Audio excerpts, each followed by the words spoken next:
Let's go over how to change the page size of your document on Microsoft Word. The default option on Microsoft Word is computer-sized paper. So that is 8.5 by 11 inches with 1-inch margins.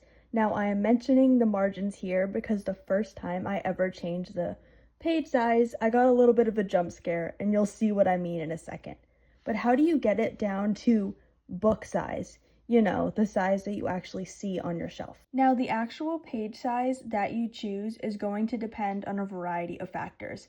It depends on the genre of the book, the length of the book, the age range of your target audience, and even your personal preference. For the Magi, I want to publish it with a 5.25 by 8-inch page size. That is not something that is offered by Microsoft Word.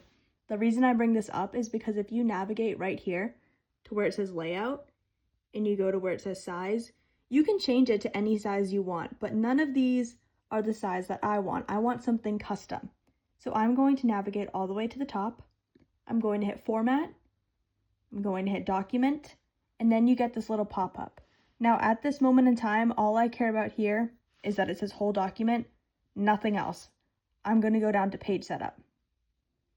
Now where you can see is you have this little kind of dog guy on a page, and you can see which paper size you want. So this is already pre-selecting because it knows this is what I want to do. This 5.25 by 8 inches. I'm going to hit it, and you get all of those options from before. The one it has pre-selected for me, and these little extra guys here. But if this was my first time doing it, and I wanted something custom, I would manage custom sizes. You can see these untitled ones from other takes of this video, and you would hit plus, and then you would go to where it says right here, 5.25 for me. Again, this is personal preference, 8 inches, and then you would hit OK. You can also name it whatever you would like, but you're going to hit OK. Now, personally, I'm going to go back to the Magi one. Have this. You hit OK. You hit OK again, and boom. Now, this is where the little jump scare comes in that I mentioned. Unless you tell it to change the margin sizes, which you might have seen when I was hitting the buttons over here, it did give me that option. If you don't hit it, they are not going to change the margin sizes for you. This, the first time I formatted, really alarmed me because why do I have 1-inch margins? It's because I didn't fix the margins. So that's our next step. Just like how the page size will depend on the genre, the length of your book, etc., so will the margins.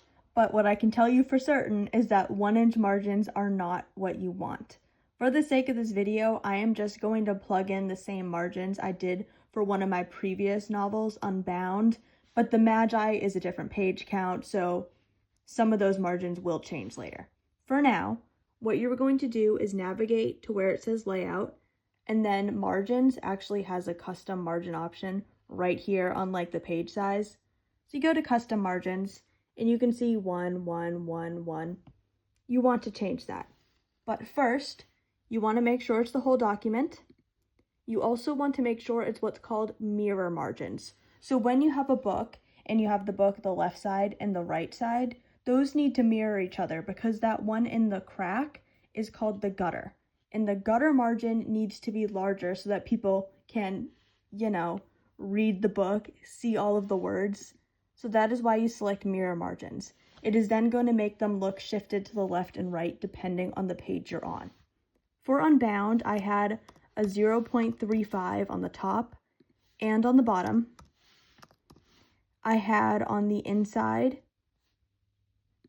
actually, we're using the gutter now, so we don't need the inside.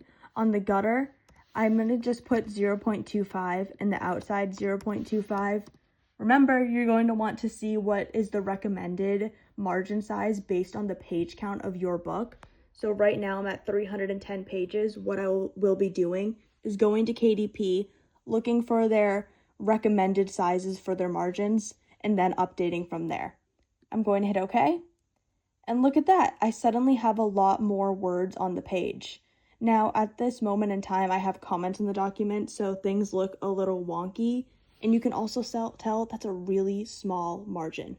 But Hypothetically speaking, that is how you change it. Just for the sake of showing you what I mean by the gutter creating kind of a mirrored every other effect, I'm going to make the gutter margin 0.4 inches and the outside 0.25. Go and hit OK. And there we have it. It's shifted. You can see on this first page. Now, here's a tricky thing to remember. The left side that you have is going to be on the right side of the book because it's the first page, right? You lift up the cover, that first page is on the right side, which means it's on the left side of the document. I know, it looks backwards, it's confusing, that's just how it is. So with that in mind, the right side has a gutter on the left side, and the left side has a gutter on the right side. See how it's bigger on the outside of both instead of being the same size like it is on the outside in the middle? There you have it. That is how you change your page size and how you change your margins to match.